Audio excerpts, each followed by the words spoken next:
In late 2025, Pakistan was suddenly gripped by a wave of panic and uncertainty as shocking rumors began to spread online. Former Prime Minister Imran Khan had died in prison. The news, unverified and mysterious, swept through social media like wildfire, igniting fear and confusion in every corner of the country. With no direct communication from Khan, and the government remaining silent, fear and suspicion exploded across the country. People gathered in public spaces, glued to silent news screens, searching for any sign of truth or reassurance. The absence of official statements only deepened the sense of crisis. For his supporters, the lack of information was more than unsettling. It was a sign that something was deeply wrong. Many saw the silence as a deliberate attempt to hide the truth, fueling anger and suspicion toward those in power. Khan, jailed since August 2023, had been cut off from the world, fueling beliefs that he was a political prisoner, silenced by the establishment. His isolation became a symbol of the broader struggle for democracy and justice in Pakistan. The government's information blackout only deepened the crisis, allowing wild speculation to thrive. In the absence of facts, conspiracy theories and false narratives filled the void, spreading faster than any official response could hope to contain. Khan's sisters, Noreen, Aleema, and Uzma, were left in agonizing uncertainty, denied any contact with their brother. Their pain was shared by families across the nation, who watched helplessly as the situation spiraled out of control. Every failed attempt to reach him heightened their distress, mirroring the anxiety of millions. Each unanswered call, each moment of silence, became a reminder of how powerless they were in the face of official secrecy. The situation exposed a critical flaw in modern politics. When information is withheld, rumors become reality. In the digital age, a single tweet or message can spark chaos, especially when people are desperate for answers. The blackout, intended to control the narrative, instead made the worst fears seem plausible.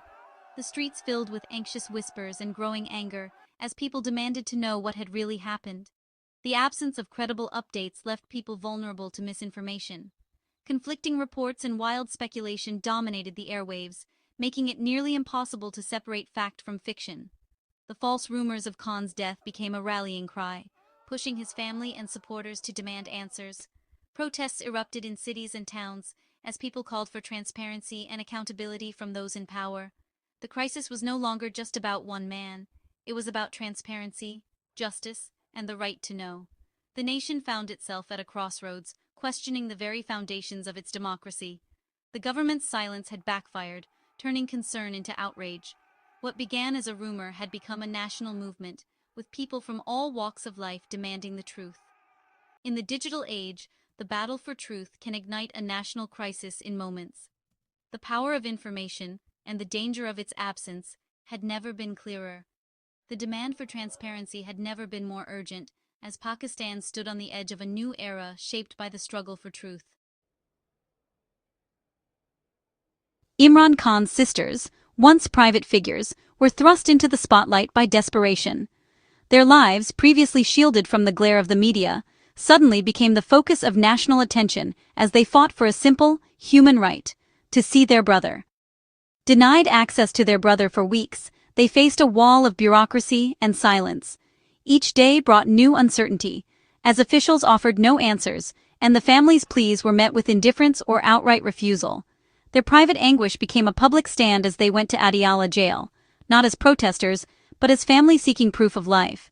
The journey to the prison was not just a physical one, but an emotional ordeal, marked by fear and hope in equal measure. Their peaceful presence outside the prison was a powerful act of defiance against the state's silence. They stood quietly, refusing to be intimidated, their dignity and resolve speaking louder than any slogan. Joined by a handful of supporters, the sisters demanded a basic right: to see their brother and confirm his safety. Their voices, though few, echoed the concerns of countless families across the country who have faced similar struggles. Their vigil was quiet, but resolute, a symbol of the struggle for human rights in Pakistan. As dusk fell, candles flickered in their hands, illuminating not just their faces, but the cause they represented. Aleema Khan spoke out, describing sleepless nights and relentless worry. She shared how the uncertainty gnawed at their family, and how every unanswered call from the authorities deepened their anxiety. Their fight was about more than one man. It was about the rule of law. The The sisters carried legal documents, reminders that justice should not be selective, and that due process is a right, not a privilege. If a former prime minister's family could be barred from visiting, what hope was there for ordinary citizens? Their struggle highlighted a deeper crisis, raising questions about transparency and fairness in the justice system. Their quest became a public test of justice and accountability. The world watched as the family's ordeal unfolded, turning their personal pain into a rallying cry for change. The sisters' persistence inspired others, turning personal pain into a national cause. Their courage encouraged more people to speak out, and their story became a symbol of resistance. Their demand was simple: let us see our brother, and let the truth be known. In their struggle, they gave hope to many, reminding the nation that even in the darkest times, the fight for justice must go on. The sisters' peaceful vigil outside Adiala Jail ended in violence. What began as a quiet act of solidarity, with candles flickering in the night and hopeful signs held high, soon spiraled into a night they would never forget. As night fell, the streetlights were switched off, plunging the area into darkness. The sudden blackout heightened the tension, leaving the women exposed and vulnerable, their only illumination the dim glow of their candles. Suddenly, police descended on the small group of women. The sound of hurried footsteps and shouted orders shattered the silence as officers moved in with little warning.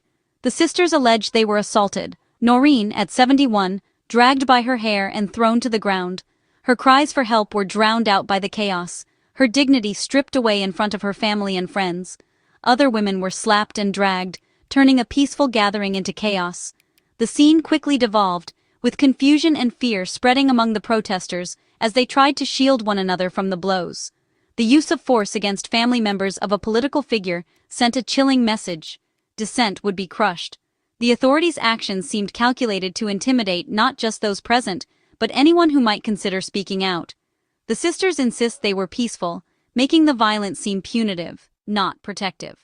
Their only demand was to know the fate of their loved ones, yet they were met with aggression instead of answers. The incident was both physical and psychological, designed to instill fear and silence protest. The trauma lingered long after the night ended, haunting those who had gathered in hope. Their quest for reassurance became a demand for justice. What started as a plea for information transformed into a larger fight for dignity and accountability. The attack deepened mistrust between citizens and the state. Many began to question whether their voices would ever be heard, or if fear would always be the answer to dissent. The sisters' trauma became a symbol of the risks faced by those who challenge authority. Their pain resonated with others who had suffered in silence, inspiring a new wave of solidarity. Their story spread quickly, fueling outrage and calls for accountability. Social media buzzed with images and testimonies, amplifying their voices far beyond the prison gates. The line between seeking answers and facing violence had been crossed. For many, the events at Adiala Jail became a stark reminder of the cost of standing up for justice and the urgent need for change. Refusing to be silenced, the sisters took their fight to the authorities. Noreen Khan wrote to the Punjab police chief, demanding an impartial investigation into the alleged assault. Her letter detailed the violence and accused the police of a coordinated attack. By going public, the sisters forced the state to confront their claims. PTI, Khan's party, echoed their demand, framing the incident as part of a broader campaign of political oppression. The complaint became a flashpoint, raising questions about police accountability and the rule of law. The sisters' stand inspired others to speak out against abuse of power. Their demand for justice became a test of Pakistan's institutions. The outcome would signal whether the state protects its citizens or its own power. The sisters' ordeal began with an undeclared government ban on meetings with Imran Khan. For over a month, he was cut off from family, lawyers, and party officials, no explanation given. The lack of transparency fueled fears that the ban was political, not about security. Family visits, a basic right, were denied, amplifying anxiety and suspicion. Supporters saw the ban as an attempt to break Khan's spirit and isolate him from his movement. The government's silence only deepened mistrust and made Khan a symbol of resistance. Critics argued the ban violated both national and international laws. The wall of silence became a central point of contention in Pakistan's political crisis. Khan's legal team has sounded the alarm about his treatment in Adiala Jail. They describe conditions of isolation and deprivation, calling them illegal and inhumane. Lawyers allege Khan is denied books, essential items, and even regular legal access. These restrictions, they argue, are designed to break him psychologically and obstruct his defense. The legal team says the state is using procedural barriers to keep Khan entangled in the system. Their fight is not just for Khan's freedom, but for due process and basic rights. The case has become a symbol of a broader crisis in Pakistan's justice system. The struggle for access and fairness continues, with the world watching. The ban on visiting Khan extends even to top officials. Chief Minister Aleema Khan, a senior PTI leader, was denied meetings with Khan 7 times. This unprecedented move signals that the highest authorities are enforcing Khan's isolation. Khan alleges the military, not civilian officials, controls his detention. The denial of access to elected leaders highlights the power struggle between the military and democratic institutions. Cutting Khan off from his party is seen as an attempt to weaken the opposition.